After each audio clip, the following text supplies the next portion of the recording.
नमस्कार दोस्तों, जय हिंद। स्वागत है आपका हमारे YouTube चैनल सिविल एग्ज़ाम 2.0 में। तो वर्ल्ड ज्योग्राफी की जो हमारी श्रृंखला चल रही थी उसका आज ये दूसरा पार्ट है। और एक और बात मैं आपको ये बोलना चाहती हूँ कि मैं आपको इसकी पूरी सीरीज़ ज्योग्राफी की पूरी कंप्लीट कराऊँगी और इसी बुक की सारी प्लेलिस्ट सभी सब्जेक्ट की मैं आपको इसी अपने YouTube चैनल पर बनाकर एक एक करके डालूँगी। दोस्तों, मैंने ये भी सोचा है कि मैं वर्ल्ड ज्योग्राफी की इस थ्योरी पार्ट के साथ अपनी मैपिंग के जो नोट्स हैं जो आपको बेहतर हेल्प करेंगे, जो मैंने अपने ही तैयारी के दौरान बनाए थे, वो भी मैं आपको अपने इसी YouTube चैनल पर शेयर करूँगी। तो प्लीज़ आपको बस मुझे सपोर्ट करना है और मेरे चैनल को लाइक, शेयर एंड सब्सक्राइब करना। और आपको अगर कुछ भी पूछना है तो आप मेरे YouTube चैनल के नीचे कमेंट कर सकते हैं उस वीडियो के नीचे, और उसका आपको मैं ज़रूर रिप्लाई करूँगी। तो थैंक यू एंड चलते हैं, शुरू करते हैं आज का ये वीडियो। फर्स्ट क्वेश्चन है कि निम्नलिखित तिथियों में से किसमें दोपहर को आपकी छाया सबसे छोटी होती है? तो इसका आंसर हो जाएगा 21 जून को। क्यों? क्योंकि 21 जून को हमारी पृथ्वी पर जो सूर्य होता है वो लंबवत चमकता है, इसलिए हमारी जो छाया होती है वो सबसे छोटी होती है। आइए इसका एक्सप्लेनेशन भी देख लेते हैं साथ में। 21 जून को दोपहर को आपकी छाया सबसे छोटी होती है जब कर्क रेखा पर होता है हमारा सूर्य। दो भूमध्य रेखा से उत्तर की ओर दिन की अवधि बढ़ती जाती है। उत्तरी ध्रुव पर 6 महीने का दिन होता है। इसके विपरीत भूमध्य रेखा से दक्षिण जाने पर दिन की लंबाई कम होती जाती है। दक्षिणी ध्रुव पर 6 महीने की रात होती है। क्यों? क्योंकि 21 जून को सूर्य उत्तरी गोलार्ध में लंबवत चमक रहा होता है, इसलिए उत्तरी गोलार्ध में दिन की अवधि ज़्यादा होती है और रात की अवधि कम होती है। और उसी समय दक्षिणी गोलार्ध में रात की अवधि ज़्यादा होती है और दिन का अवधि कम होता है। ठीक है। सूर्य के दक्षिणायन की स्थिति में, जब सूर्य दक्षिणायन होता है 21 दिसंबर से, तो इसके विपरीत ये स्थितियाँ घटित होती हैं। जब सूर्य दक्षिणायन होता है तो रात की अवधि दक्षिणी गोलार्ध में कम होती है और दिन की अवधि ज़्यादा होती है। ठीक है। नेक्स्ट क्वेश्चन है इक्विनॉक्स, जो वर्ष के 2 काल जब दिन और रात बराबर होता है। तो इक्विनॉक्स यानी कि विषुव की स्थिति कब होती है? 21 मार्च और 23 सितंबर को। ठीक है। मकर संक्रांति के समय कर्क रेखा पर दोपहर के सूर्य का उन्नतांश होता है। ये कितना होता है? 43 डिग्री। क्यों? क्योंकि मकर संक्रांति के समय मकर रेखा पर सूर्य की किरणें लंबवत पड़ती हैं। मकर संक्रांति के समय कर्क रेखा पर दोपहर को सूर्य का उन्नतांश 43 डिग्री होता है। ठीक है। किस तारीख को सबसे बड़ा दिन होता है? तो हम ये जानते हैं कि 21 जून को, ये बाय डिफ़ॉल्ट इसमें उत्तरी गोलार्ध या दक्षिणी गोलार्ध की बात नहीं की गई है। तो चूँकि भारत हमारा उत्तर पूर्वी गोलार्ध में है, इसलिए हम उत्तर पूर्वी गोलार्ध की ही बात करेंगे। ठीक है। तो उत्तरी गोलार्ध में सबसे बड़ा दिन कब होता है? ये 21 जून को होता है। चूँकि 21 जून नहीं है इसमें, ये नियरेस्ट इसमें हम देखें तो 22 जून जो है वो हमारा राइट आंसर हो जाएगा। ठीक है। तो आइए इसका एक्सप्लेनेशन भी देख लेते हैं। उत्तरी गोलार्ध में 21 जून को सबसे बड़ा दिन व 22 दिसंबर को सबसे छोटा दिन होता है। इसके विपरीत दक्षिणी गोलार्ध में 22 दिसंबर को सबसे बड़ा दिन और 21 जून को सबसे छोटा दिन होता है। 21 मार्च और 23 सितंबर को, अभी हमने ऊपर पढ़ा कि ये विषुव यानी इक्विनॉक्स की स्थिति होती है, तो इसके चलते 21 मार्च और 23 सितंबर को क्या होता है? 12 घंटे के दिन होते हैं और हमारी 12 घंटे की रातें होती हैं।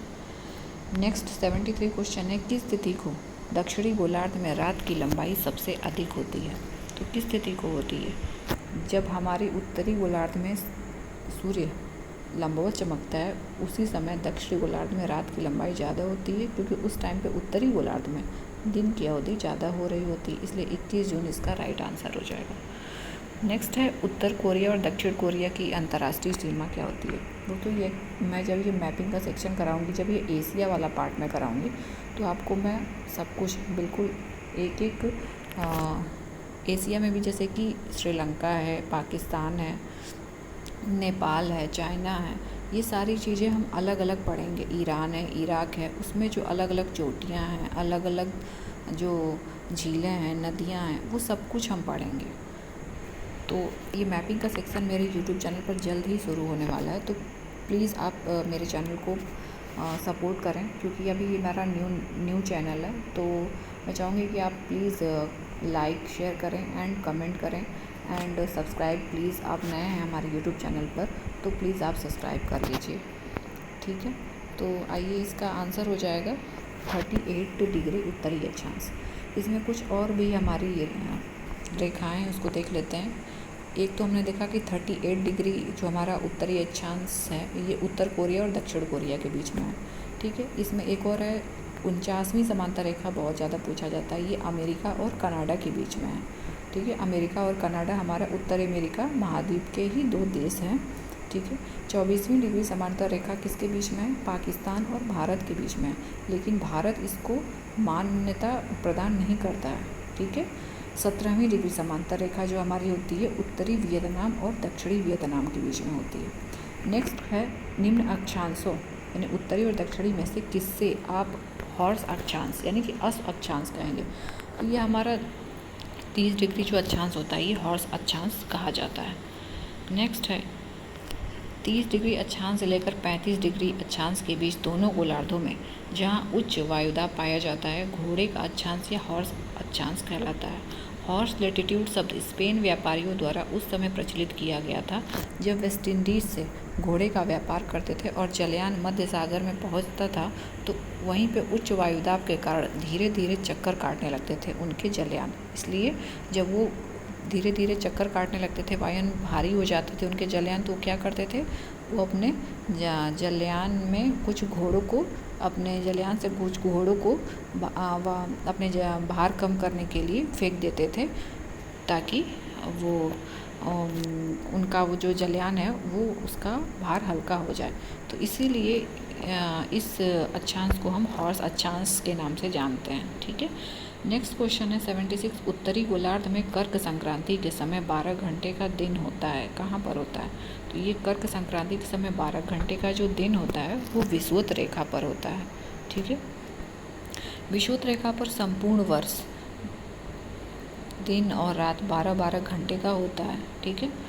जब सूर्य विषुवत रेखा को पार करते हुए कर्क रेखा की ओर बढ़ता है तो उसे क्या कहते हैं? कर्क संक्रांति कहते हैं, और यह संक्रांति जुलाई माह में पड़ता है, ठीक है। इस दौरान विषुवत रेखा पर दिन और रात क्या होते हैं? 12-12 घंटे के होते हैं।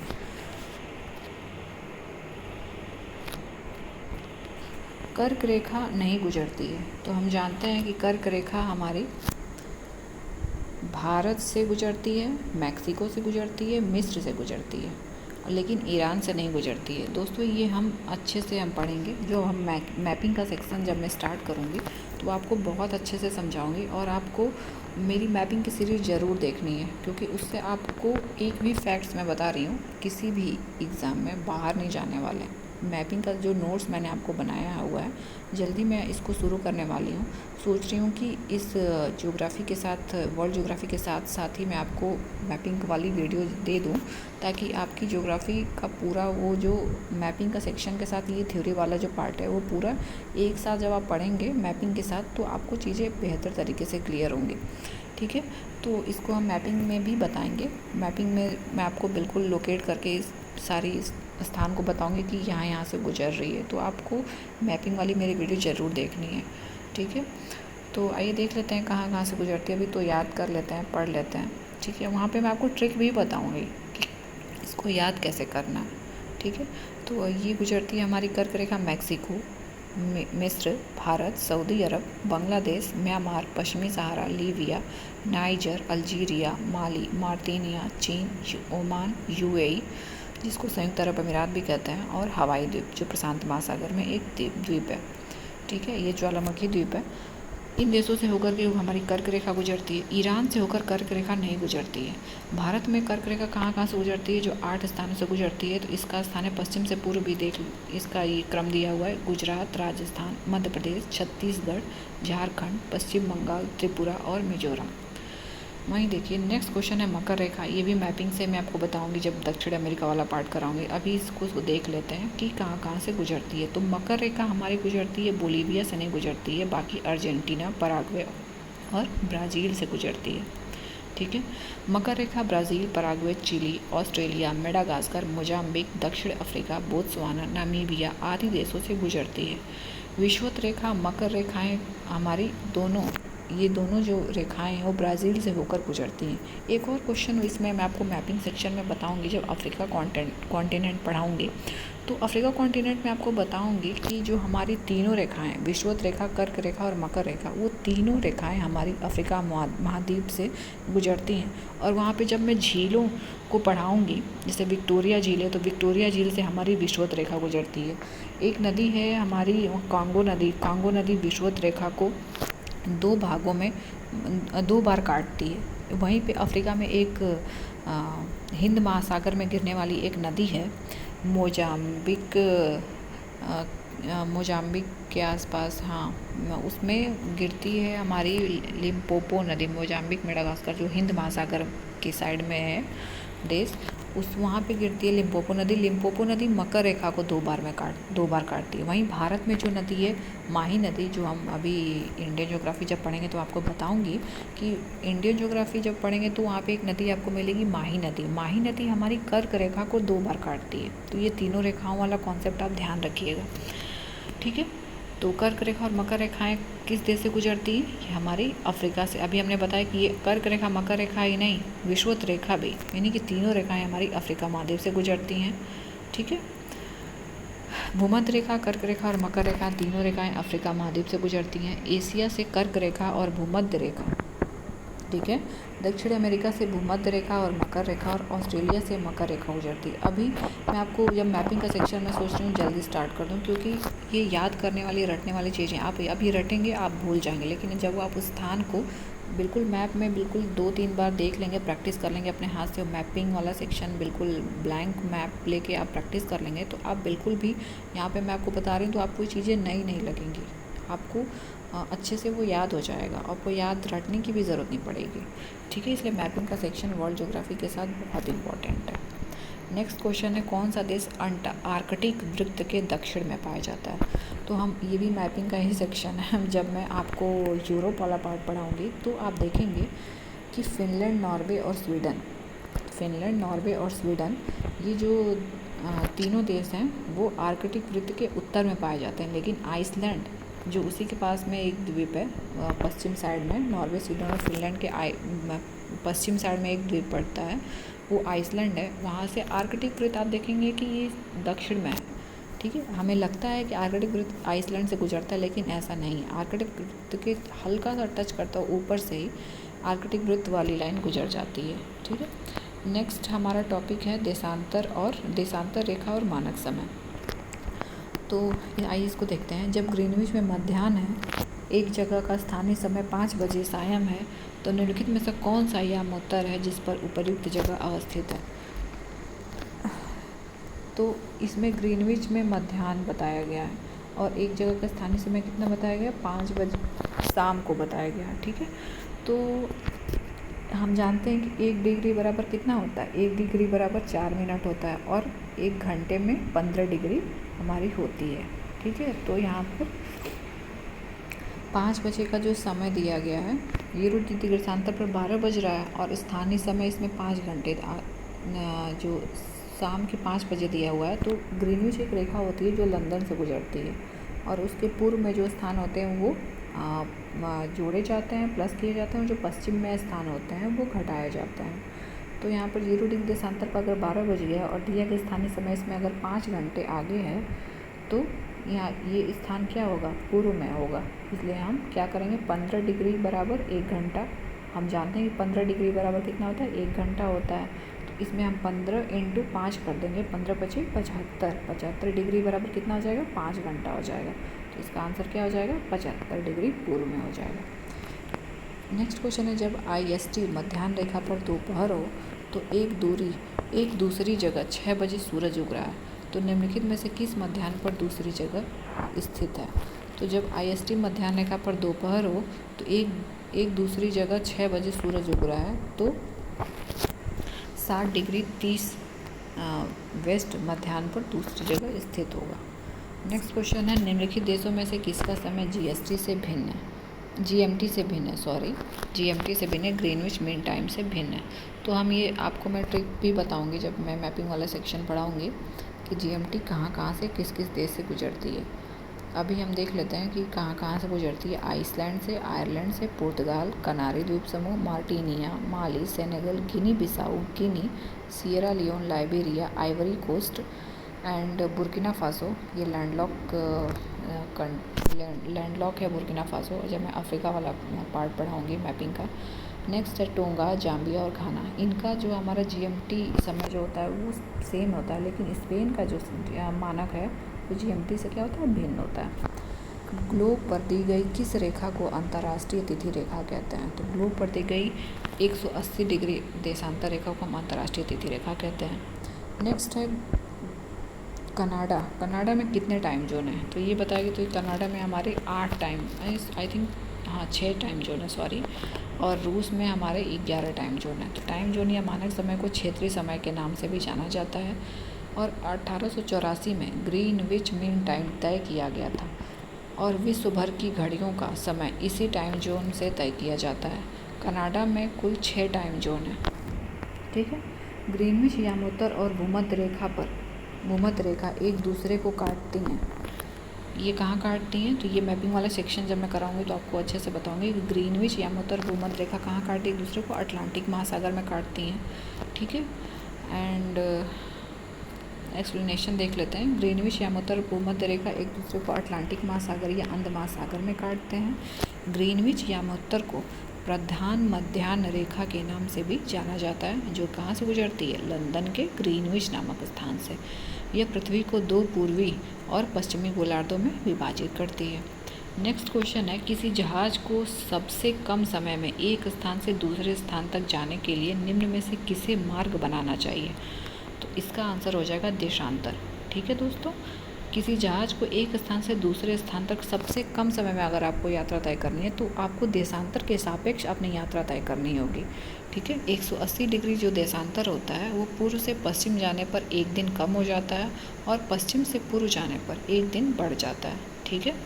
निम्न में से कौन देशांतर प्रधान यामोत्तर के साथ ग्लोब पर बृहद वृत्त का निर्माण करता है? तो हम जानते हैं कि जो बृहद वृत्त का निर्माण करता है वो देशांतर की बात अगर हम करेंगे तो 180 डिग्री देशांतर होगा। और वहीं अक्षांश की बात करेंगे तो 0 डिग्री जो अक्षांश होगा यानी भूमध्य रेखा वो हमारा बृहद वृत्त का निर्माण करता है। और अक्षांश में सिर्फ 0 डिग्री जो अक्षांश होता है वही सिर्फ बृहद वृत्त का निर्माण करता है। बाकी सारे जो अक्षांश लाइनें होती हैं वो बृहद वृत्त का निर्माण नहीं करती हैं, लेकिन सारी सभी देशांतर लाइनें जो होती हैं हमारी बृहद वृत्त का निर्माण करती हैं, ये आप ध्यान रखेंगे। नेक्स्ट क्वेश्चन है, प्रधान यामोत्तर गुजरती है तो ये कहाँ से गुजरती है? मैं आपको मैपिंग सेक्शन में आपको बिल्कुल एक एक देश लोकेट करके बताऊंगी। अभी मैं आपको बता देती हूँ कि किस किस देश से हमारी प्रधान यामोत्तर रेखा यानी कि 0 डिग्री जो देशांतर होती है वो गुजरती है। तो ये है Great Britain, France, Spain, Algeria, Mali, Burkina Faso, Ghana, Togo और अंटार्कटिका। अंटार्कटिका हमारा दक्षिणी ध्रुव है और उत्तरी ध्रुव को क्या कहते हैं? आर्कटिक। नेक्स्ट क्वेश्चन है हमारा, कथन है कि सभी देशांतर रेखाएं बृहद वृत्त का निर्माण करती हैं। अभी मैंने आपको ऊपर ही बताया कि सभी देशांतर रेखाएं बृहद वृत्त का निर्माण करती हैं। इसका कारण है कि बृहद वृत्त ग्लोब को 2 समान भागों में विभाजित करता है। तो कथन भी सही है, कारण भी सही है और उसकी व्याख्या भी कर रहा है, ठीक है दोस्तों। तो सभी देशांतर रेखाएं बृहद वृत्त होती हैं क्योंकि बृहद वृत्त जो होता है ग्लोब को 2 समान भागों में विभाजित करता है। अतः कथन ए और कारण आर दोनों सही हैं और व्याख्या भी कर रहा है। नेक्स्ट क्वेश्चन है, ग्लोब पर 2 स्थानों के बीच न्यूनतम दूरी होती है। तो ये कहाँ होती है? ग्लोब पर 2 स्थानों के बीच में न्यूनतम दूरी कहाँ होती है? प्रधान देशांतर पर होती है। ग्लोब पर 2 स्थानों के बीच न्यूनतम दूरी प्रधान देशांतर पर होती है। प्रधान मध्याह्न रेखा यानी कि प्राइम मेरिडियन जो लाइन होती है वो ब्रिटेन के ग्रीनविच से होकर गुजरती है। इसे 0 डिग्री यानी कि शून्य अंश देशांतर रेखा भी कहा जाता है। पूर्वी और पश्चिमी गोलार्ध की महत्वपूर्ण निर्धारण रेखा होने के कारण यहाँ ग्लोब के 2 स्थानों के बीच दूरी न्यूनतम होती है। अंतर्राष्ट्रीय तिथि रेखा जिसको हम 180 डिग्री देशांतर रेखा कहते हैं, ठीक है। जिसे तिथियों की विभाजन रेखा भी कहा जाता है। प्रशांत महासागर से होकर गुजरने वाली इस अंतर्राष्ट्रीय तिथि रेखा का 3 बार विचलन हुआ है। ठीक है, ये चूँकि ये इसको हम स्थल भाग से नहीं गुजारते हैं, इसलिए जहाँ जहाँ पे स्थल भाग आता है वहाँ पे इसको हम मोड़ देते हैं, इसलिए इसका विचलन हुआ है। कितनी बार हुआ? 3 बार हुआ है। 45 डिग्री उत्तरी और 45 डिग्री दक्षिणी अक्षांश रेखाएं जो होती हैं उत्तरी और दक्षिणी मध्याह्न रेखाएं होती हैं। नेक्स्ट क्वेश्चन है, किसी जगह का स्थानीय समय 6 बजे प्रातः है जबकि ग्रीनविच मीन टाइम पर ये 3 बजे प्रातः है, तो उस जगह की देशांतर रेखा क्या होगी? ठीक है, तो किसी जगह का स्थानीय समय अगर 6 बजे प्रातः है जबकि ग्रीनविच मीन टाइम 3 बजे प्रातः है, तो उस जगह की देशांतर रेखा 45 डिग्री पूर्व होगी, क्योंकि 15 डिग्री देशांतर रेखाओं का अंतर जो होता है 1 घंटे होता है और 3 घंटे अधिक होने के कारण इसकी दिशा पूर्व और स्थिति 45 डिग्री देशांतर होगी। तिथि निर्धारक रेखा पर ग्रीनविच से 12 घंटे का अंतर होता है। ठीक है, कथन तो सही है। हाँ, तिथि निर्धारक रेखा पर ग्रीनविच से 12 घंटे का अंतर होता है और तिथि निर्धारक रेखा जो होती है वो 180 डिग्री देशांतर पर स्थित होती है। दोस्तों, मैं आपको इसके साथ बता दूं कि मेरे पास ज्योग्राफी के मेरे हैंड रिटन नोट्स बने हुए हैं इस थ्योरी पार्ट के, और मैपिंग सेक्शन के तो मैं आपको बता ही रही हूँ कि मैं आपको कराने वाली हूँ इसके साथ ही। तो थ्योरी के जब मैं आपको नोट्स कराऊँगी ना, तो उसमें ये सब कुछ कॉन्सेप्ट आपको सारे क्लियर हो जाएंगे, और उसको भी मैं इस श्रृंखला के साथ ही और मैपिंग के साथ ही प्रारंभ करने वाली हूँ। तो आप मेरे चैनल को प्लीज़ सपोर्ट करिए ताकि मुझे भी मोटिवेशन मिले। अभी क्योंकि नया नया चैनल है, तो आप जब सब्सक्राइब करेंगे एंड कमेंट करेंगे तो आप मुझे मतलब वीडियो बनाने में भी अच्छा लगेगा कि हाँ कोई है जो मतलब मेरे वीडियो का वेट कर रहा है, मुझे वीडियो बनानी चाहिए। ठीक है दोस्तों, तो आइए देख लेते हैं। इसका कथन भी सही है, कारण भी सही है और व्याख्या भी कर रहा है। ठीक है, तो नेक्स्ट क्वेश्चन है हमारा, जब भारतीय मानक समय के यामोत्तर पर अर्धरात्रि है, एक स्थान पर सुबह का 6 बजता है, तो और उस स्थान की अवस्थिति जिस यामोत्तर पर है वो क्या होगी? तो देशांतर पर जब हम पूर्व या पश्चिम की तरफ बढ़ते हैं तो 1 डिग्री देशांतर पर 4 मिनट का अंतर होता है, और 15 डिग्री देशांतर पर हमारा कितना होता है? 1 घंटा होता है। और भारतीय मानक समय यानी कि जो इलाहाबाद प्रयागराज से लिया जाता है वो 82 डिग्री पूर्व में स्थित है। तो जब हम देशांतर रेखाओं पर पूर्व दिशा में गमन करते हैं तो समय आगे बढ़ता है, और प्रश्नानुसार भारतीय जो मानक समय है उसके यामोत्तर पर अर्धरात्रि अतः रात्रि के 12 बज रहे हैं, और उसी समय एक स्थान पर जब सुबह का 6 बज रहा है, ठीक है, क्वेश्चन में ये दिया हुआ है, अतः भारतीय यामोत्तर और उस स्थान के समय से 6 घंटे का अंतर है। 12 - 6 = 6, अतः वह स्थान भारतीय यामोत्तर से पूर्व ही होगा, क्योंकि जैसे जैसे हम पूर्व में बढ़ेंगे दोस्तों तो समय हमारा बढ़ता जाएगा, और 6 घंटे का समय अंतर एक ही समय पर 6 × 15 डिग्री करेंगे तो 90 डिग्री देशांतर के अंतर पर होगा। ठीक है, तो इसमें हम क्योंकि पूर्व में ये स्थान है इसलिए 82.5 डिग्री में 90 डिग्री जोड़ देंगे तो 172 सही 1/2 डिग्री पूर्व में वह स्थान स्थित होगा। यदि इंग्लैंड में एक क्रिकेट कमेंट्री 12 बजे पूर्वाह्न यानी GMT से शुरू होता है तो उसे भारत में स्थानीय समय के अनुसार कितने बजे से सुनी जा सकती है? तो ये सुना जाएगा 3:30 बजे अपराह्न से। आपको जो मैं ऊपर कॉन्सेप्ट बताई हूँ उससे आप ये कैलकुलेट कर लीजिएगा। सिर्फ 2 पॉइंट ध्यान रखना है, 1 डिग्री बराबर 4 मिनट और 15 डिग्री बराबर 1 घंटा। और क्वेश्चन को बिल्कुल ध्यान से पढ़ना है कि वो स्थान समय जो बात कर रहा है वो पूर्व में है या पश्चिम में है, उसके हिसाब से आप मल्टीप्लाई करके निकाल सकते हैं दोस्तों। नेक्स्ट है, निम्न में से कौन प्रधान यामोत्तर होती है? तो इसको हम 0 डिग्री देशांतर को हम क्या कहते हैं? प्रधान यामोत्तर।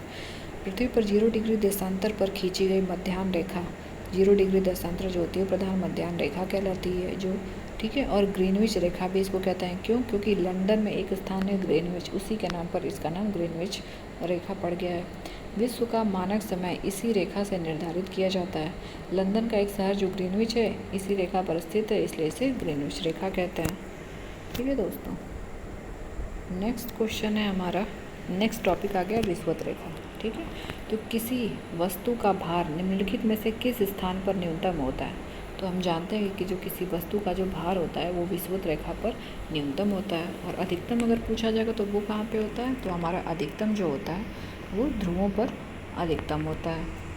ठीक है, क्योंकि ये अधिकतम और न्यूनतम जो मान होता है वो मास तो बिल्कुल सेम रहेगा, या तो वस्तु को उत्तरी ध्रुव पे लेके जाएं या विषुवत रेखा पर रखें, लेकिन जी का मान दोस्तों बदलता रहता है। इसीलिए हमारा जो जी के मान पे ही डिपेंड करता है कि वस्तु का भार क्या है, क्योंकि W बराबर m इंटू जी होता है, m और g का गुणनफल होता है। ठीक है, तो जी का मान अगर कम होगा तो वस्तु का भार कम होगा, जी का मान अगर ज़्यादा होगा तो वस्तु का भार ज़्यादा हो जाएगा।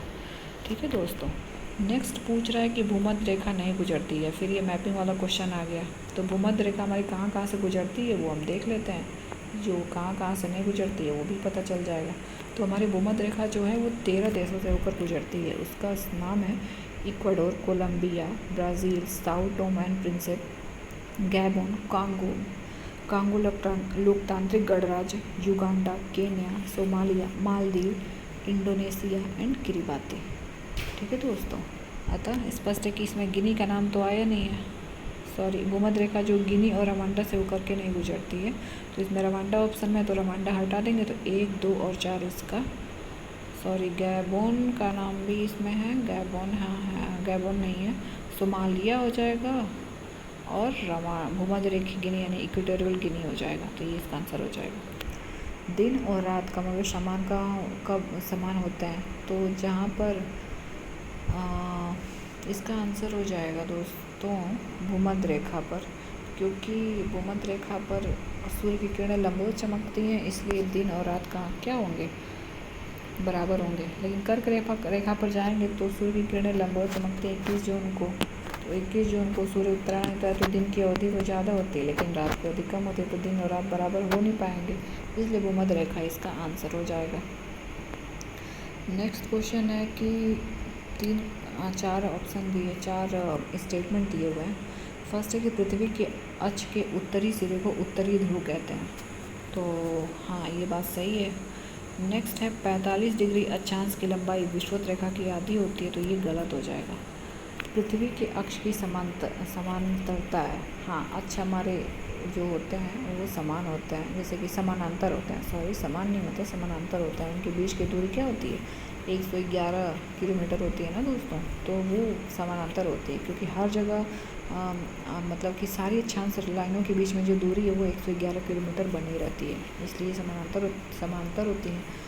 और अपसौर अवस्था में पृथ्वी के परिभ्रमण की गति जो होती है तीव्र होती है, तो ये गलत हो जाएगा, क्योंकि अपसौर के समय में सूर्य और पृथ्वी के बीच की जो दूरी होती है वो ज़्यादा होती है। जब दूरी ज़्यादा होगी तो परिभ्रमण की अवधि तो कम होनी चाहिए, तो ये तीव्र गति होती है, ये गलत हो जाएगा, यानी कि फर्स्ट और थर्ड इसका आंसर हो जाएगा। नेक्स्ट क्वेश्चन है, निम्नलिखित नदियों में से कौन सी विषुवत रेखा को 2 बार काटती है। तो अभी हमने ऊपर ही बताया था कि कांगो या जायरे नदी विषुवत रेखा को 2 बार काटती है, जो अफ्रीका महाद्वीप में बहती है। ठीक है, तो मध्य अफ्रीका में बहते हुए विषुवत रेखा को 2 बार काटती है हमारी कांगो या जायरे नदी।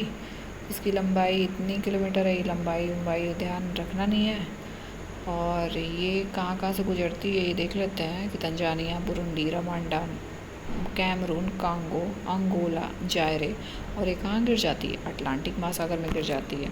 ठीक है, अफ्रीका महाद्वीप के पश्चिम साइड में अटलांटिक महासागर है, तो अटलांटिक महासागर में कांगो नदी हमारी गिर जाती है। ये मैपिंग के सेक्शन में आपको दोस्तों अपने नोट्स से मैं आपको बता रही हूँ, आप जब मेरी मैपिंग की सीरीज़ देखेंगे ना तो आप बताएंगे कि उसकी क्वालिटी क्या है, आप खुद बताएंगे कि ये कितनी हेल्पफुल वीडियो है। ठीक है, नेक्स्ट क्वेश्चन है हमारा, विषुवत रेखा पर दिन जो होते हैं सदैव 12 घंटे का होता है। हाँ ये बात सही है। कारण कह रहा है कि विषुवत रेखा पर सूर्य की किरणों का आपतन कोण समान होता है, तो कारण भी सही है, कथन भी सही है और व्याख्या भी कर रहा है। विषुवत रेखा पर दिन जो होते हैं 12 घंटे का होता है, क्योंकि विषुवत रेखा पर सूर्य की किरणों का आपतन कोण क्या होता है, समान होता है, और विषुवत रेखा पर सूर्य वर्ष भर लंबवत चमकता है, जिस कारण दिन और रात क्या होते हैं, बराबर होते हैं, अतः कारण और कथन दोनों सही हैं। नेक्स्ट क्वेश्चन है जलवाष्प, इसमें बताना है कि कौन सा कथन सही नहीं है। तो पहला है कि जलवाष्प निचले वायुमंडल की अति परिवर्ती गैस है। हाँ ये बात सही है। अधिकतम तापमान की मेखला विषुवत रेखा के सहारे पाई जाती है। तो दोस्तों ये अधिकतम तापमान की जो मेखला होती है, मैं आपको बता दूं कि ये कर्क रेखा पर अधिकतम तापमान की मेखला पाई जाती है। विषुवत रेखा पर दोस्तों क्या होता है कि सूर्य की किरणें लंबवत तो पड़ती हैं, तापमान तो ज़्यादा होना चाहिए, लेकिन लेकिन दोस्तों संवहनी वर्षा होती है, एक कॉन्सेप्ट है वर्ल्ड ज्योग्राफी में संवहनी वर्षा। ये संवहनी वर्षा के कारण इतना तापमान हो जाता है 11-12 बजे तक कि ये बादल 11-12 बजे तक, मतलब कि ये इतनी घनघोर वर्षा होती है। और शाम के टाइम पे भी बारिश हो जाती है यहाँ पर। तो आई थिंक 4 o'clock के आसपास बारिश होती है। तो यहाँ पे कहते हैं कि 4 o'clock रेन जो होती है वो विषुवत रेखा पर होती है, विषुवत रेखा के आसपास जो देश है वहाँ पर होती है।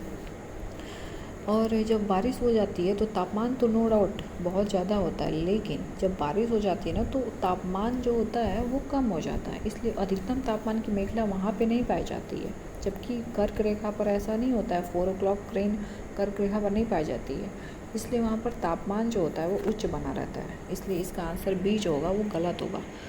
ठीक है, नेक्स्ट है शीत कटिबंध जो होते हैं वो उभय गोलार्धों यानी कि ध्रुवीय वृत्त और ध्रुवों के बीच उपस्थित हैं। तो हाँ, ये बात सही है। और जेट वायुधाराएँ जो होती हैं, ये कॉन्सेप्ट वर्ल्ड ज्योग्राफी में आपको अपने नोट से मैं आपको बताऊंगी कि जेट वायुधाराएँ जो क्या होती हैं, कि हमारी अत्यधिक ऊंचाई की ये हवाएं, और ये हमारी जो धाराएं होती हैं जेट वायुधाराएँ, ये मौसमी दशाओं को प्रभावित करती हैं। ठीक है, तो इसका आंसर हो जाएगा बी, मैंने आपको बता दिया। इसका एक्सप्लेनेशन देख लेते हैं कि पृथ्वी पर अधिकतम तापमान विषुवत रेखा पर नहीं पाया जाता, बल्कि यह कर्क रेखा और मकर रेखाओं पर पाया जाता है, क्योंकि विषुवत रेखी क्षेत्रों में मेघ यानी कि बादल की उपस्थिति सघन होती है और ये प्रकाश के अच्छे परावर्तक होते हैं, जबकि आयनवर्ती क्षेत्रों में मौसम साफ बना रहता है, जिससे प्रकाश का अवशोषण अधिकतम होता है। नेक्स्ट टॉपिक आ गया दोस्तों हमारा, विश्व के देश, राजधानी और सीमाएं। देखिए, आपको अगर सीमाओं का कॉन्सेप्ट अगर समझना है ना, तो आपको मैपिंग वाली सेक्शन, मैं फिर से वही बात बोलूँगी दोस्तों, कि अगर आपको सीमा, किसी भी देश की अगर सीमा को आप रट नहीं सकते हैं, क्योंकि देखिए एक कॉन्टिनेंट में अगर एशिया की बात की जाए तो इतने सारे देश हैं, बहुत सारे देश हैं। तो अगर आप रैंडमली अगर किसी देश की सीमा को अगर पूछ लीजिए कि किससे किससे टच करता है, तो आप जब वो मैपिंग को देखेंगे ना, बिल्कुल मैप को डेली आप 10 मिनट अगर देख रहे हैं तो आपको उससे अंदाज़ा होगा। डेली एक कॉन्टिनेंट का मैं आपको वीडियो देने वाली हूँ, एंड आपको वो उसमें बिल्कुल कोई चीज़ रटने की ज़रूरत नहीं पड़ेगी। मैं आपको बिल्कुल अच्छे से, अगर एक कॉन्टिनेंट को 2 लेक्चर में ही समझाना पड़े ना, तो मैं आपको वैसे ही समझाऊंगी, लेकिन आपको बहुत अच्छे से समझ में आने वाला है दोस्तों, क्योंकि आप किसी भी देश की सीमा को आप रट नहीं सकते हैं कि वो किससे अपनी बाउंड्री शेयर कर रहा है। जब आप मैपिंग को देखते हैं, प्रैक्टिस करते हैं अपने और अपने हाथ से मैप बनाने का कोशिश करिए, क्योंकि आप जब आप अपने हाथ से कोई चीज़ें ड्रॉ करेंगे ना, तो आपको लॉन्ग टाइम तक आपको अच्छे से याद रहेंगे। फिर भी हम ये टॉपिक आया है अपने सामने, तो देख लेते हैं। ठीक है, तो फर्स्ट क्वेश्चन है कि विश्व के ताज़ा पानी का कितना अनुमानित प्रतिशत अंटार्कटिका में है। ठीक है, क्योंकि ये ध्रुवी वाला पार्ट है, तो हम जानते हैं कि यहाँ पे सबसे ज़्यादा मतलब कि बर्फ़ जमी रहती है, तो ये पानी का हमारा स्रोत भी होता है। तो इसका आंसर हो जाएगा 70%। ठीक है दोस्तों, 100% तो होगा नहीं, जाहिर सी बात है, और भी सारी चीज़ें हैं। तो इसका आंसर कितना हो जाएगा? 70%। अंटार्कटिका पृथ्वी का दक्षिणतम महाद्वीप है, जिसे हम दक्षिणी ध्रुव अंतर्निहित, इसमें दक्षिणी ध्रुव क्या है? अंतर्निहित है। ठीक है, और दोस्तों दक्षिणी ध्रुव पर हमारे बहुत सारे इंडिया के शोध केंद्र भी हैं। जैसे हम जानते हैं कि दक्षिणी गंगोत्री है, मैत्री है और भारती है। दक्षिणी गंगोत्री तो पुराना है, लेकिन मैत्री और भारती जो है वो परिचालित नवीनतम शोध केंद्र अभी इंडिया के हैं। ठीक है, अंटार्कटिका महाद्वीप की बात चल रही है, तो यह महासागर पूर्णतः हिम से ढका हुआ है। इसे श्वेत महाद्वीप भी कहते हैं, क्यों? क्योंकि यहाँ पर पूरी बर्फ़ जमी रहती है, और इसको हिम का महाद्वीप भी कहा जाता है। यह पृथ्वी का सबसे ठंडा महाद्वीप है, और यहाँ पृथ्वी का सबसे ठंडा स्थान जो है उसको क्या कहते हैं? बरखोंयास कहते हैं। इस पर रूस अपना अधिकार जमाता है। ठीक है दोस्तों, और विश्व के ताज़ा पानी का 70% अंटार्कटिका में पाया जाता है। अंटार्कटिका में प्रथम भारतीय शोध केंद्र दक्षिणी गंगोत्री की बात अभी हमने की, और एक और दो मैंने और बताया आपको, मैत्री और भारती, उसका नाम भी आप याद रखिएगा। नेक्स्ट क्वेश्चन है कि निम्नलिखित में से कौन दूरतम उत्तर में अवस्थित है? तो आप इसमें है बीजिंग, नई दिल्ली, न्यूयॉर्क और रोम। तो इसमें क्या हो जाएगा? इटली की राजधानी जो रोम है वो सबसे उत्तर में स्थित है। ये भी आपको मैपिंग वाले सेक्शन में आपको बताऊंगी। रोम कहाँ है, बीजिंग कहाँ है, न्यूयॉर्क कहाँ है, इटली कहाँ है, ये सारी चीज़ें आपको वहाँ पे आएंगी, तो आप उसको देखिएगा। और आप प्लीज़, मैं आपको फिर से बोल रही हूँ कि प्लीज़ ये मेरा चैनल चूँकि नया है, तो आप प्लीज़ इसे सपोर्ट करिए। अगर आप मेरे चैनल पे प्लीज़ नए हैं तो उसको प्लीज़ सब्सक्राइब करिए, जिससे मुझे मोटिवेशन मिले। एंड नेक्स्ट क्वेश्चन है दोस्तों कि निम्नलिखित में से कौन सा देश अफ्रीका महाद्वीप में अवस्थित नहीं है। तो आपको ये मैपिंग में आपको मैं बताऊंगी, क्योंकि एक गैबन है, गिनी है, गुयाना है, गिनी बिसाऊ है। तो जो गुयाना जो देश है, इसको फ्रेंच गुयाना कहते हैं। इस पर फ्रांस का अधिकार है। ये दक्षिणी अमेरिका महाद्वीप में है, ठीक है दोस्तों। और यहाँ पर एक प्रक्षेपण यान भी है, मैं आपको बताऊंगी वहाँ पे कि कोरू प्रक्षेपण केंद्र जो है ये फ्रेंच गुयाना में स्थित है। यहाँ से रॉकेट प्रक्षेपण का काम भी किया जाता है। और ये जो बाकी देश हैं, गैबन, गिनी एंड गिनी बिसाऊ, ये अफ्रीका महाद्वीप के पश्चिमी भाग में स्थित है। अटलांटिक महासागर जिधर है उधर ये तीनों देश स्थित हैं। इसलिए गुयाना जो है ये हमारा आंसर हो जाएगा, क्योंकि ये दक्षिणी अमेरिका महाद्वीप में स्थित है। और इसकी राजधानी क्या होती है? इसकी राजधानी है जॉर्ज टाउन, ठीक है दोस्तों। तो गैबन की राजधानी क्या है ये भी देख लेते हैं, लिब्रेविले। गिनी की राजधानी क्या है? कोनाक्री है। एंड गिनी की राजधानी क्या है? गिनी बिसाऊ की राजधानी क्या है? बिसाऊ। नेक्स्ट क्वेश्चन है, कौन सी नदी ऑस्ट्रेलिया में नहीं बहती है? ये फिर से मैपिंग वाला सेक्शन आ गया। तो ऑस्ट्रेलिया में हमारी नहीं बहती है कौन सी नदी? ऑरेंज नदी, ठीक है दोस्तों, क्योंकि ऑरेंज नदी ये अफ्रीका महाद्वीप की नदी है। बाकी Hunter river, Flinders river and Gilbert river जो है ऑस्ट्रेलिया महाद्वीप में बहती है। बाकी ऑरेंज नदी ये जो है हमारी अफ्रीका महाद्वीप में है। नीचे आप जो बोत्सवाना, जाम्बिया, जिम्बाब्वे और ये जो देश देखेंगे इसके आसपास है। मेडागास्कर वहीं पे सबसे बड़ा द्वीप भी है। और ये ऑरेंज नदी हमारी गिर जाती है, हमारी अटलांटिक महासागर में गिरती है, ठीक है दोस्तों। नेक्स्ट क्वेश्चन है, निम्नलिखित महाद्वीपों में से किसमें देशों की संख्या अधिकतम है? तो हम ये देखेंगे कि अफ्रीका महाद्वीप में सबसे ज़्यादा देश हैं। जब हम मैपिंग के सेक्शन करेंगे तो बताएंगे कि अफ्रीका महाद्वीप में बहुत सारे देश हैं। तो इसमें ये आंसर हो जाएगा, अफ्रीका महाद्वीप कितने देश हैं? 55 देश हैं, ठीक है। और वहीं एशिया महाद्वीप में कितने देश हैं? 50 देश हैं। और यूरोप महाद्वीप में हमारे 44 देश हैं। दक्षिणी अमेरिका में 15 देश आते हैं दोस्तों। और ये 15 देशों की राजधानियाँ बहुत पूछी जाती हैं, आपको सारी राजधानियाँ सभी देशों की दक्षिण अमेरिका में तो एटलीस्ट याद ही होनी चाहिए। नेक्स्ट क्वेश्चन है, निम्नलिखित में से किस एक महाद्वीप में उसके संपूर्ण क्षेत्रफल में मैदानी भाग का प्रतिशत सर्वाधिक है? तो इसका आंसर हो जाएगा दोस्तों यूरोप में आप देखेंगे कि उसके क्षेत्रफल में जितना भी उसका यूरोप का क्षेत्रफल है उसमें उसके मैदानी भाग का प्रतिशत जो है वो सर्वाधिक भाग पर है, ठीक है दोस्तों। नेक्स्ट क्वेश्चन है, निम्नलिखित में से कौन सा एक देश भौगोलिक रूप से अमेरिका में स्थित होने पर भी राजनीतिक रूप से क्या होता है? यूरोप का भाग माना जाता है। तो ये आप देखेंगे कि ग्रीनलैंड जो है वो उत्तरी अमेरिका महाद्वीप में ऊपर आर्कटिक महाद्वीप के पास, मतलब कनाडा के ऊपर आप देखेंगे कि महाद्वीप है ग्रीनलैंड। ये सबसे बड़ा, कनाडा के ऊपर एक छोटा सा नहीं है, बड़ा द्वीप है ग्रीनलैंड, जो सबसे बड़ा द्वीप बोला जाता है। वो उत्तरी अमेरिका के ऊपर स्थित है, ठीक है दोस्तों। ये है, दिखता तो है कि उत्तरी अमेरिका के आसपास है, लेकिन ये है, इस पर किसका अधिकार? इस पर है डेनमार्क का अधिकार है, ठीक है, जो यूरोप की टेरिटरी है। वहीं क्यूबा की है, तो क्यूबा एक मध्य अमेरिका का एक देश है। आइसलैंड जो है वो यूरोप स्कैंडिनेवियन जो देश हैं जिसमें नॉर्वे, स्वीडन और डेनमार्क आते हैं उसमें है, ठीक है दोस्तों। एक है नेक्स्ट क्वेश्चन कि कौन सा इसमें से जो 4 देश दिए हुए हैं वो इसमें कौन सा अंतर महाद्वीपी है? अंतर महाद्वीपी का अर्थ हो जाएगा कि 2 महाद्वीपों में इनका विस्तार है, ठीक है दोस्तों। तो इसमें आप देखेंगे कि जेक तो आ जाएगा आपका जॉर्जिया देश हमारा जो है आर्मेनिया और अजरबैजान के बिल्कुल पास में है, सटा हुआ जॉर्जिया देश। ये यूरोप में भी है और एशिया में भी है। और एक और देश आप देखेंगे कि टर्की, जिसको तुर्की अब नाम हो गया है, वो आप देखेंगे कि ये भी आपका एशिया में भी है और यूरोप में भी है। तो ये दोनों देश कहाँ हो जाएंगे? अंतर महाद्वीपी हो जाएंगे। इन्हीं को कहा जाता है अंतर महाद्वीपी देश, जो एक से अधिक महाद्वीपों में विस्तृत हैं, ठीक है दोस्तों। नेक्स्ट क्वेश्चन है हमारा, विश्व के निम्नलिखित महाद्वीपों को उनके आकार के अवरोही क्रम में व्यवस्थित करना है। तो हम पूरा ही देख लेते हैं सभी महाद्वीपों को। सबसे बड़ा महाद्वीप हो जाएगा आकार की दृष्टि से एशिया, फिर अफ्रीका, फिर उत्तरी अमेरिका, फिर दक्षिण अमेरिका, फिर अंटार्कटिका, फिर यूरोप, फिर ऑस्ट्रेलिया। तो आप हिसाब से आप क्रम देख लीजिएगा। नेक्स्ट है क्वेश्चन, वही फिर क्वेश्चन आ गया कि पृथ्वी के कुल भूमि क्षेत्र की अपनी अपनी प्रतिशतता के अवरोही क्रम में नीचे दिए गए महाद्वीपों का सही अनुक्रम कौन सा है। तो इसका हो जाएगा पहले एशिया हो जाएगा, फिर अफ्रीका हो जाएगा, एशिया, अफ्रीका, फिर उत्तरी अमेरिका, फिर दक्षिणी अमेरिका, फिर अंटार्कटिका, फिर यूरोप, फिर ऑस्ट्रेलिया। तो इसमें बी ऑप्शन जो है वो सही हो जाएगा, अफ्रीका, उत्तरी अमेरिका, दक्षिण अमेरिका एंड यूरोप।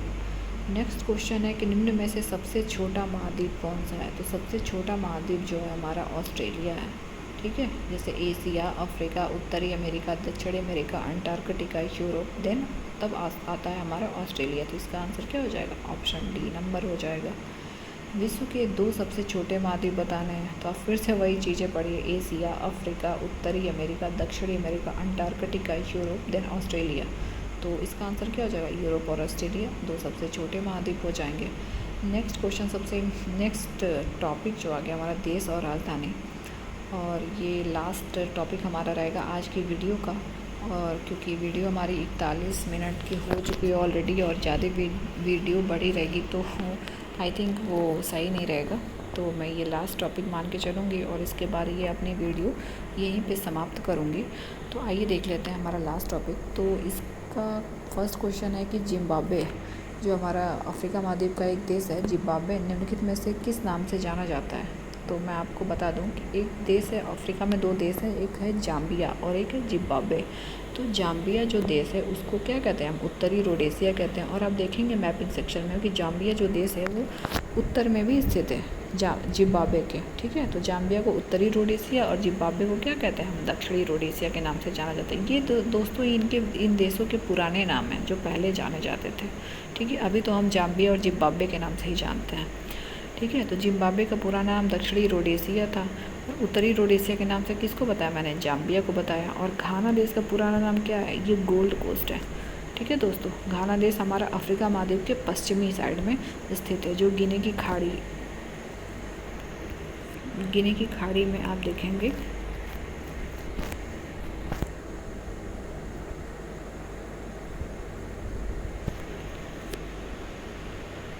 ठीक है, नेक्स्ट क्वेश्चन है हमारा बेल्जियम, रोमानिया, ब्राज़ील और कांगो।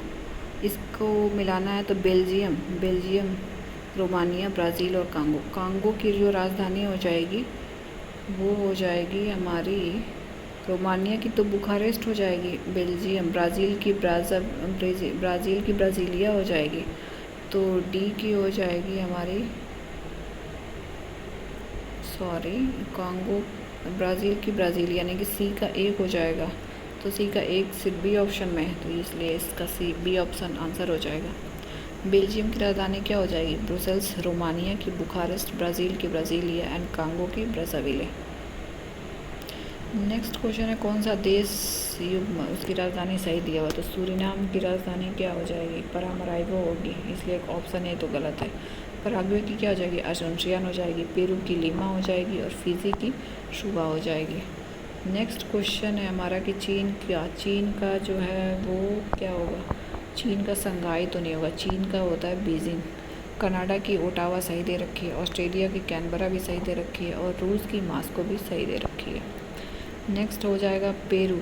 नेक्स्ट क्वेश्चन हमारा 4 जो देश हैं और राजधानी मिलाना है। तो पेरू की राजधानी क्या हो जाएगी, पेरू की लीमा हो जाएंगी, क्यूबा की हमाना हो जाएगी, लाओस की वियंतियन हो जाएगी और जिम्बाब्वे की क्या हो जाएगी, हरारे।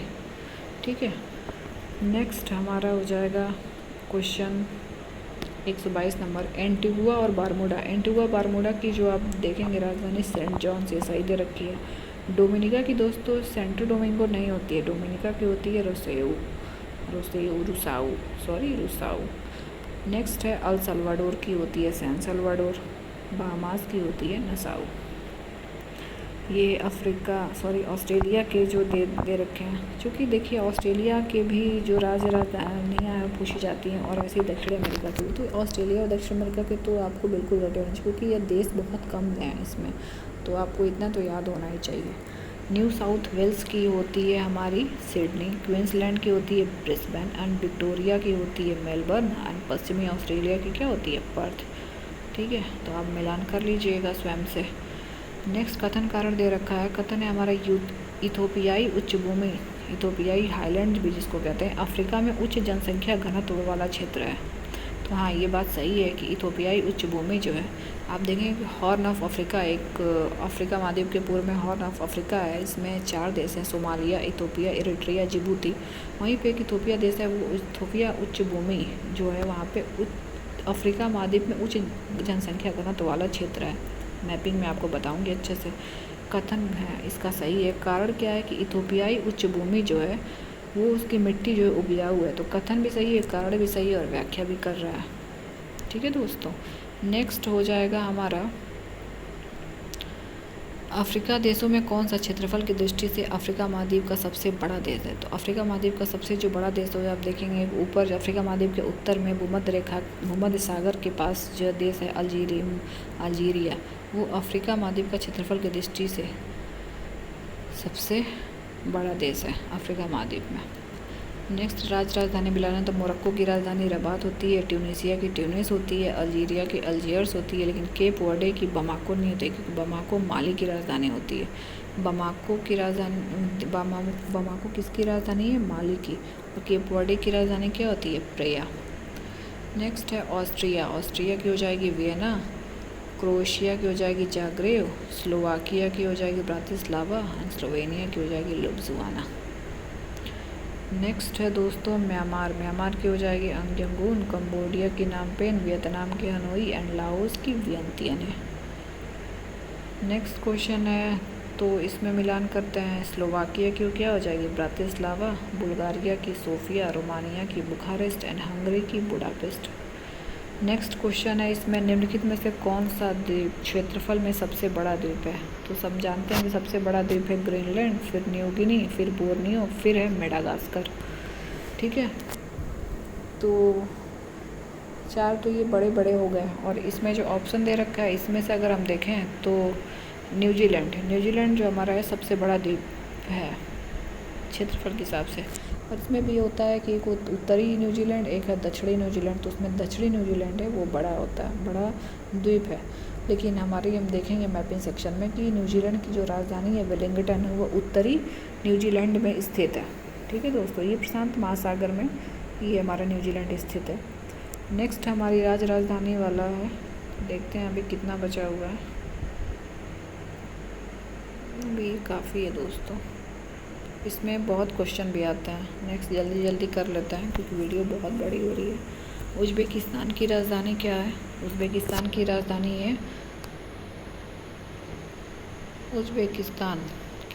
है ताशकंद।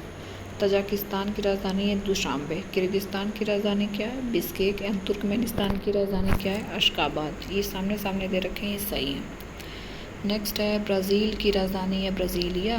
गुयाना की क्या हो जाएगी हमारी? जॉर्जटाउन। कोलंबिया की राजधानी हो जाएगी बोगोटा एंड वेनेजुएला की हो जाएगी कराकस। तो ये तो याद ही करने पड़ेंगे आपको। नेक्स्ट है कि इसमें उत्तर से दक्षिण की अवस्थिति बतानी है। तो ये मैपिंग का क्वेश्चन है। मैं आपको अभी बता दूं कि मंगोलिया जो चाइना में है, चाइना के पास पड़ता है, ये उत्तर में है। उसके नीचे फिर आप देखेंगे कि स्पेन है, स्पेन भूमध्य सागर के आसपास है।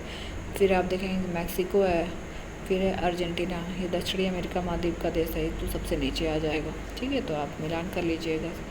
नेक्स्ट है जनसंख्या घनत्व सबसे कम कहाँ पर है? तो जनसंख्या घनत्व हमारा सबसे कम आ जाएगा मंगोलिया में, 2 व्यक्ति प्रति वर्ग किलोमीटर। तो इसका आंसर हो जाएगा मंगोलिया। कौन सा देश इसमें स्थल बाधित यानी कि लैंडलॉक है? तो इसमें आप देखेंगे कि एक है हंगरी, एक है स्विट्ज़रलैंड और अफ़गानिस्तान भी हो जाएगा इसमें। मलेशिया तो भाई इसमें प्रशांत महासागर के आसपास है, तो ये तो लैंडलॉक कहीं से होगा ही नहीं। तो पहला, दूसरा और चौथा इसका आंसर हो जाएगा। ठीक है दोस्तों, तो आइए देख लेते हैं कौन कौन से देश हमारे लैंड लॉक्ड हैं। तो हो जाएगा Afghanistan, Hungary, Switzerland, Armenia, Mongolia, Botswana, Ethiopia, niger, Bolivia, Paraguay, Laos, Luxembourg, Luxembourg, Kazakhstan, Uzbekistan, Kyrgyzstan, ये सारे तान वाले तो पूरे पहले तो लैंड लॉक कर दीजिए। कजाकिस्तान, किर्गिस्तान, तजाकिस्तान, उज़्बेकिस्तान, ये सारे लैंड लॉक हो जाएंगे। फिर आ जाएगा पचाड, अंडोरा। अंडोरा हमारा स्पेन और फ्रांस और स्पेन पुर्तगाल के आसपास है ये अंडोरा, बीच में फंसा हुआ है Andorra. And Kosovo, Macedonia, Moldova, Lesotho भी आप देखेंगे कि एक छोटा सा बहुत देश है दक्षिण अफ्रीका में। दक्षिण अफ्रीका एक देश है अफ्रीका महाद्वीप में, ठीक है दोस्तों। फिर जिम्बाब्वे, बुर्किना फासो, जाम्बिया, ये सारे लैंड लॉक्ड हो गए। नेक्स्ट है कि स्कैंडिनेवियन देशों के समूह में कौन सा सम्मिलित नहीं है, तो स्कैंडिनेवियन देशों के समूह में आप देखेंगे कि नॉर्वे है, स्वीडन है एंड डेनमार्क है। फिनलैंड इसमें नहीं हो जाएगा, ठीक है। नेक्स्ट है तुम्हारी कि फिजी की राजधानी क्या हो जाएगी, सुबा। फिनलैंड की राजधानी क्या हो जाएगी, हेलसिंकी। गुयाना की क्या हो जाएगी, जॉर्ज टाउन। लेबनान की क्या हो जाएगी, बेरूत, बहुत चर्चा में रहता है ये लेबनान। नॉर्वे क्या हो जाएगा, इसकी राजधानी हो जाएगी ओस्लो। नेक्स्ट है क्षेत्रफल की दृष्टि से आरोही क्रम लगाना है तो हो जाएगा आपका अर्जेंटीना, फिर भारत, फिर ऑस्ट्रेलिया, फिर ब्राज़ील सबसे बड़ा है। नेक्स्ट है कौन सा देश जनसंख्या के आधार पर विश्व का सबसे बड़ा इस्लामिक राष्ट्र है, तो इसमें इंडोनेशिया इसका आंसर हो जाएगा। सबसे बड़ा इस्लामिक राष्ट्र है इन सब में ऑप्शन में जो दे रखा है। नेक्स्ट है कि आपको समुद्री यात्री है और देश है मिलान करना है, कौन कौन कहाँ से था। तो वास्को डी गामा कहाँ का था, पुर्तगाल का था। क्रिस्टोफर कोलंबस कहाँ का था, स्पेन का था। कैप्टन कुक कहाँ का था, ब्रिटेन का था। और तस्मान कहाँ का था, हॉलैंड का था। अफ्रीका के सिंह जिसको हॉर्न ऑफ अफ्रीका कहते हैं, इसमें 4 देश हैं, सीड के नाम से याद रखिएगा, SEED, Somalia, Ethiopia, Eritrea and Djibouti. तो इसमें सूडान आंसर नहीं हो जाएगा क्योंकि सूडान नहीं है अफ्रीका की सिंह में।